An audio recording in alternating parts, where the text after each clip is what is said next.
ایک ہی رات میں معاملات سدھر جائیں گے. یہ تو اس کی سادہ سی بات ہے. تسبیحات کا جو میں کہہ رہا تھا اس سے کہیں یہ غلط فہمی پیدا نہ ہو کہ میں عبادات کے خلاف ہوں، ایسی بات نہیں ہے. عبادات ہم بالکل اس انداز میں کریں جیسے آپ صلی اللہ علیہ وسلم کا طریقہ تھا. آپ صلی اللہ علیہ وسلم سے زیادہ عبادت گزار کون ہو سکتا ہے دنیا میں؟ لیکن اسلام کو ہم بائی پارٹس امپلیمنٹ نہ کریں اپنے اوپر، یا اسلام کے بارے میں ہم سلیکٹو نہ ہوں کہ جو چیز ہمیں سوٹ کرے، جو چیز ہمیں اچھی لگے وہ تو ہم اپنا لیں اور باقی سے پہلو تہی کر جائیں. بلکہ اس کو ان ٹوٹل اگر ہم لے لیں اور اس کو ایک لے مین لینگویج میں اگر میں بات کروں کہ اپنے اوپر اس طرح اوڑھ لیں جیسے برقع اوڑھا جاتا، تو پھر تو نتائج بالکل صحیح نکلیں گے، ایک مومن کسی کیفیت پیدا ہو جائے گی. اور اگر ہم سلیکٹو رہے، چونکہ عبادات سے ہمیں یہ فائدہ ہے کہ اس میں ہمیں کوئی قربانی نہیں کرنا پڑتی، لوگ دیکھ کے ہمیں نیک سمجھتے ہیں، ہماری عزت کرتے ہیں، ہمیں سلام کرتے ہیں، اس سے ہماری انا کو تسکین ملتی ہے، نفس پھلتا پھولتا ہے، تو ہم عبادات کی طرف جاتے ہیں. عبادات ضرور ہمیں کرنی چاہیے سوائے فرض نماز کے، جو کہ اجتماعی طور پہ ادا کرنی چاہیے باجماعت. اگر ہم باقی بند کمرے میں کریں اور اس کا کہیں ذکر نہ آنے دیں، اس کو چھپا کے عبادت کو کریں، اور اس عبادت کے نتیجے میں حاصل ہونے والی جو پاکیزگی ہے، جو لطافت ہے، اس کو ہم اپنی عملی زندگی کے اندر شامل کر لیں، اور ہم دوسرے لوگوں کے لیے مہربان ہو جائیں بغیر یہ دیکھے کہ اس شخص کا مذہب کیا ہے، اس کی ذات برادری کیا ہے. صرف یہ دیکھیں کہ جس رب کے بندے ہم ہیں اسی رب کا بندہ یہ ہے، تو اس لیے اس کے لیے مہربان ہونا مجھ پر فرض ہے. ہم ہر شخص کے لیے مہربان ہو جائیں دنیا میں، حتیٰ کہ جو اسلام کے دشمن ہیں ان کے لیے بھی ہم مہربان رہیں، ما سوائے میدان جنگ کے. میدان جنگ میں ہم فولاد کی طرح سخت ہو جائیں، اور وہ بھی اس وقت تک جب تک کہ دشمن تلوار اٹھائے ہوئے ہے. تو میرے خیال میں نتائج بالکل وہ ہو جائیں گے جو 1400 سال پہلے تھے. دیکھیے دنیا میں کائنات میں 70,000 جہان اور 20,000 عالم ہے. اس کی وسعت کا عالم یہ ہے.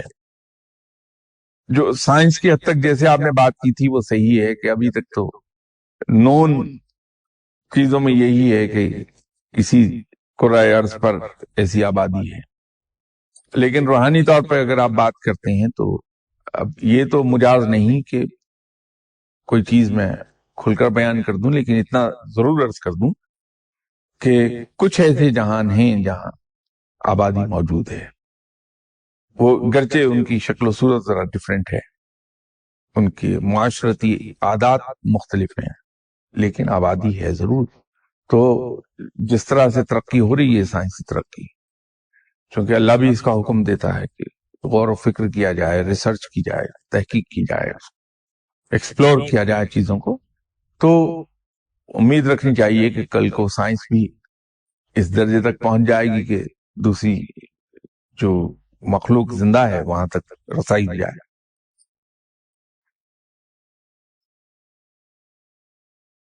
سر اب تک تو ہم یہ سنتے آئے تھے کہ انسان اشرف المخلوقات ہے، لیکن اب کچھ اہل علم کی طرف سے یہ بات سامنے آئی ہے کہ انسان احسن التقویم ہے، اشرف المخلوقات نہیں. اس کے بارے میں صاحب یہ اہل علم کی طرف سے سامنے نہیں آئی، یہ تو قرآن کی طرف سے سامنے آئی ہے. سورہ 3 میں بھی ہے کہ اللہ کو ہم نے بہترین تقویم پر پیدا کیا ہے. وہ تو قرآن کہتا ہے، رب کہہ رہا ہے. جو اشرف المخلوقات ہے تو وہ تو تمام انداز، ہر پہلو اور ہر انداز میں اپنے اندر دوسری چیزوں سے بہتری رکھتا ہے، تبھی تو اشرف المخلوقات ہے. تو اس میں تو کہیں کوئی کنٹراڈکشن نہیں، بلکہ یہ تو کنفرمیٹری ہے. یہ اس بات کو کنفرم کرتی ہے کہ اللہ اشرف المخلوقات ہے، کہ اسے بہترین تقویم پر پیدا کیا گیا. شاہ صاحب، شہید کی شہادت کے بعد اس کی قرض کی ادائیگی دنیا میں کیسے ممکن ہو سکتی ہے؟ ایک سوال تو یہ ہے. دوسرا سوال یہ ہے کہ یہ بہت ساری قبور ہیں اور قبریں ہیں، ان پر لوگ جا کر چراغ جلاتے ہیں یا وہ ڈالتے ہیں وہ اگربتی جلاتے ہیں، تو اس کے بارے میں کیا حکم ہے، کیا ہے؟ دیکھیے، شہید کا قرض اسی طرح سے ادا کیا جا سکتا ہے جیسا کہ کسی عام طریقے سے مرنے والے شخص کے مرنے کے بعد اگر کسی کو اتنی مہلت نہیں ملی، موت نے اتنی مہلت نہیں دی کہ وہ لواحقین کو یہ بتا سکے کہ وہ کس کا مقروض ہے یا وہ قرض ادا کر پائے، تو پھر اس کے لواحقین اس کا قرض اس کی چھوڑی ہوئی وراثت میں سے ادا کر دیتے ہیں اور بقایا پھر تقسیم ہوتی ہے وارثین میں. اور اگر اس نے کوئی ایسی چیز نہیں چھوڑی جس سے اس کا قرض ادا ہو پائے تو عام طور پر رشتہ دار اس کے بہاف پر قرض ادا کر دیتے ہیں. تو یہ شہید کے لیے بھی اسی طرح سے. باقی رہ گئی بات قبروں پر چراغ روشن کرنے کی اور اگربتیاں سلگانے کی، تو میں ابھی تھوڑی دیر پہلے یہ عرض کر رہا تھا، جب یہ حلقہ باندھ کے عبادت کرنے کی بات کر رہا تھا اور اجتماعی دعا اور ایسی چیزیں، تو میں نے عرض کیا تھا کہ آپ صلی اللہ علیہ وسلم کے دور میں ایسی نظیر نہیں ملتی کہ حلقے باندھ کر اس طرح عبادت کی گئی ہو. یا تو اسلام کے اندر کچھ چیزیں رواج کے طور پہ یا دوسرے لوگوں کی مسابقت میں شامل ہو گئی ہیں. یہ کسی سیٹنگ میں میں نے یہ بات کی تھی کہ انڈیا اور پاکستان کے اندر ایسی چیزیں بہت زیادہ آپ کو ملیں گی. اس کی بنیادی وجہ یہ ہے کہ ہم میں سے ایک بڑی اکثریت ہندو سے مسلمان ہوئی ہے. ہم نے اپنا عقیدہ تو چھوڑ دیا جب ہم مسلمان ہوئے، اللہ نے توفیق بخشی، ہم پر رحم فرمایا اور اپنے صحیح دین کی طرف بلا لیا، تو ہم نے عقیدہ تو اپنا بدل ڈالا، لیکن ہم رسم و رواج کو نہیں چھوڑ پائے کیونکہ ہم رہے اسی معاشرے میں، اور وہ معاشرہ ڈومینیٹنگ تھا کہ اکثریت ہندو کی تھی. تو بہت سی چیزیں ہمارے یہاں وہ بطور رسومات داخل ہوتی گئی ہیں، وہ حصہ بن گئی ہیں. یہ ہندوؤں کے یہاں زیادہ ہے چراغ جلانا. وہ دیوی دیوتا جہاں انہوں نے بت رکھے ہوتے ہیں ان کے قدموں میں وہ چراغ جلاتے رہتے ہیں، اگربتیاں سلگاتے ہیں. اگربتی کو سلگانے کا کنسیپٹ جو ہے، ایک تو ریکوائرمنٹ ہے کہ جو اگر صحیح اگربتی ہے تو اس سے خوشبو پھیلتی ہے، پاکیزگی کا احساس ہوتا ہے اس جگہ پہ، وہ تو ریکوائرمنٹ ہے. لیکن قبر پر جو اگربتیاں سلگاتے ہیں تو وہ رسم و رواج کا حصہ بنا ہوا ہے. گرچہ اگر اس رسم و رواج کو ہم کھنگالنے بیٹھیں گے تو پھر یہ پتہ چلے گا کہ روحوں کو چونکہ خوشبو زیادہ پسند ہے، بیڈ سمیل ہے، اس سے روحیں اور فرشتے دور بھاگتے ہیں، اور خوشبو والی جگہ پر روحیں زیادہ آتی ہیں. تو یہ سوچ کر کہ یہاں ان کی قبر پر ہم اگربتی سلگا دیں تاکہ ان کی یہ جگہ پاکیزہ رہے، اس میں پاکیزگی کا احساس رہے، خوشبو رہے، تو روح کو آمد و رفت میں آسانی رہے گی. وہ ایک اس کی بنیادی کنسیپٹ اس کا پیچھے، لیکن وہ جسٹیفائی نہیں کرتا اس بات کو، اس کو اسلام کا حصہ نہیں بناتا کہ آپ اگربتیاں قبروں پر سلگا دیں. ایسا نہیں ہے، یہ رہے گی رسم ہی جو یہاں سے چلی ہے.